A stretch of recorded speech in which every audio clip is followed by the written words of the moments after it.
see it? Can you see why I might prefer one over the other? I know all you can see is my hat, but you'll get over that throughout the video. Eventually you'll forget. So yesterday I made a video on the Insta360 Ace Pro, and I was actually kind of shocked at how bad it looked. It's just not in focus. So when you have a not in focus foreground with a super sharp background, it's the opposite of 3D pop, the very thing I love the most, versus little Nicky boy. Nothing you could do wrong. So I might have lost faith in action cams in general for vlogging. All I want is the perfect camera. All I want is the perfect camera. So we have a lot to discuss today. We're on the Nikon Z30 with the kit lens, little ND filter on there. How you doing? Got a new hat. Have you noticed it yet? No?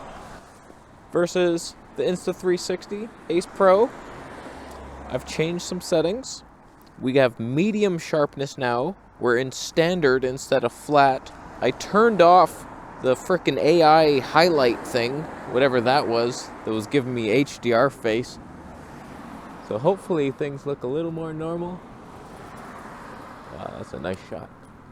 Wow, look at those skies. That does not look natural, but okay. And we also have the longest selfie stick on earth, which I will extend. And then we'll see if maybe I'm in focus eventually at some point 50 feet away from the camera. The reality is, as much as I love the convenience of a tiny little action cam without this giant stick, it always comes back to, damn, a real camera looks so much better every time. And then it's like, okay, I'm gonna actually throw this on the selfie stick at like 70 mil, see if we can do that. But hot damn, man, like this should be the ultimate vlogging camera. I know it's not designed for vlogging and it's for snowboarding down a mountain. I get you adrenaline junkies. I understand. I'm not meant to be here. You want me to leave the room. We get it. But on paper, it should be the ultimate thing. It's lightweight, best stave in the business. You're in focus. No. Audio jack in there. This thing's clearly marketed to vloggers. We got the flippy screen, like everything about it screams, hey, vlog with me.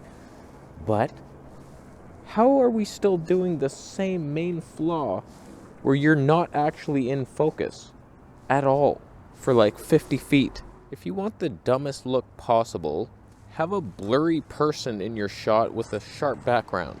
And then you're like, oh, he doesn't know what he's doing, does he? You have to actually focus on yourself. And that's what all action cams are. None of them are, except the Sony X3000 managed it until the glue wore off of the sensor and it wiggled a bit and then you're out of focus. That was the only one who got it. That's why it still hasn't been beat today, and it's disgusting me to say it. But like, look at the stave difference if I'm actually to walk with some heft.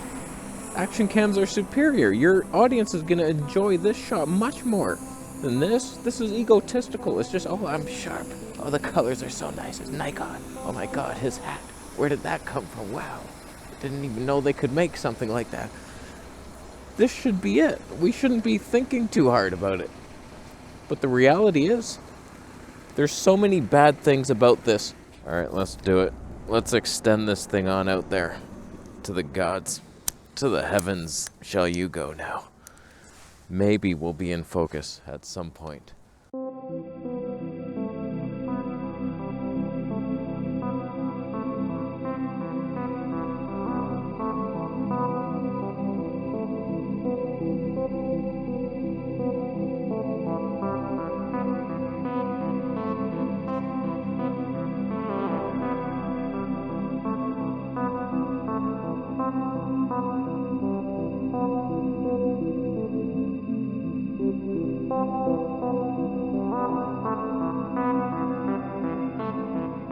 Can you tell which camera is which?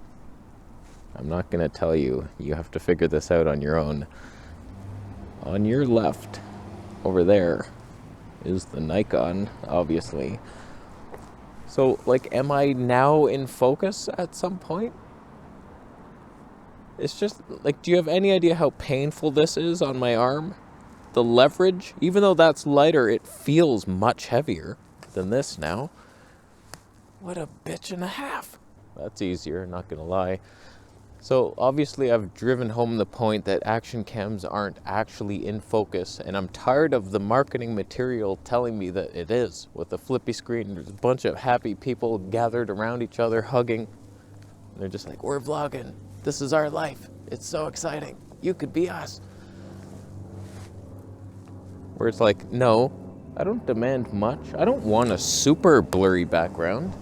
This is a kit lens on APS-C 3.5 Tonys. I could stop it down even. I won't. But like, I'm not saying, I just want a tiny bit of subject separation. That's what I've noticed. Back in the Micro Four Thirds days, we had the fisheye 8mm 1.8. That was beautiful.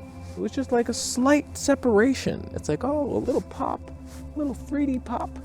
I don't mind. There's 5.6 right now. You see stuff back there. It's exciting to see it. The sunlight. I like the background being there with us. I'm not asking for full frame background blur. All I'm asking is this fake Leica lens with zero 3D pop to tell me, hey, I'm the star of the show. I'm the one to be looking at here. But nobody looks at me unless where to buy this hat they want to find out. Affiliate links are down below. I should actually switch hands. So many times I do these comparisons and it's whatever camera's on this side of the sun looks better versus the other one. Is that good times now? This could be so fun. Oh man. So now that we're in focus, I got a flippy screen on there. Can't even see if the face tracking thing is exposing for me. I see it now.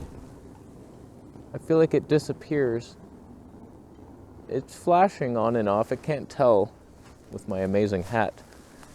But like maybe now you're seeing it. Nikon will catch up one day. Face exposure. I love that. How come nobody else is doing that but Nikon and Insta? It's like DJI doesn't do it, GoPro don't do it, Sony doesn't do it, Canon doesn't. Who does? Nobody. This is like the ultimate thing. Recognize a face, just attach your focus point to the exposure point. So right now it's eye tracking and it's exposing for the eye. And it's very pleasing. You go into the shade. There's shade somewhere. That's shaky. I have to duck down. So beautiful. Wow. I feel bad for Insta360 because they send me this camera. I know that first test I was super harsh on it, but I got the footage back and I was like, what is that? It doesn't look natural at all. It looks so bad. Why? Because I wasn't in focus, but also just, it's AI. It's not real. It's not natural. So like, I just have to tell the truth. And so like right now, I feel like I'm very dark in this frame because it's not auto exposing from my face unless I do that. And we're in like medium sharpness. What the hell is that? And standard, can't even do a log because it doesn't look right. I don't know that I like this thing. Whereas a real camera just knows what to do. It just looks nice. It's natural. It's not fake. I hate fakeness. That's why I don't use smartphones. I'm waiting for them to get the memo that super saturated and over sharpened images aren't great. And like, that's what you kind of have to do with this thing up here to get it to look somewhat sharp. It's freaky. Okay, now we're in 8K with the 2.35 by something aspect ratio. I didn't even know that existed. I just saw it. I was like, oh, that must be nice. I just saw Make Art Now released his 8K video. He probably got it to look much nicer than this. I haven't seen it yet. I'm waiting till I eat lunch to watch it. But here we have that. It's cool. Like, there's so many features in here that look like fun. I haven't even tried the AI stuff. I don't even know how to do it. How do you even do it? Like, I don't want to work on my phone. Like, I have to film something and then upload it to a phone and then, like, I'm touching my phone. I don't like to touch my phone for more than 8 seconds at a time. It's radiation. You might as well be in Chernobyl. Go sleep. Go book an Airbnb at Chernobyl.com. The cool thing, though, 8K is actually easy to edit here. It's not, like, hard. I'm not struggling like a Canon 1080p file in log or something. It's like, it actually plays nice. I know it crops in. It's not like their ideal thing He was telling me it's like not designed for amazing 8K. It wasn't even supposed to be a selling feature. But like when you're this far away, it does not see the face or expose for you. And you got to bring it in here. Oh God. Now it's doing it. Will you remember that I'm a face? See the quirks? And you have to be in here out of focus to be exposed properly.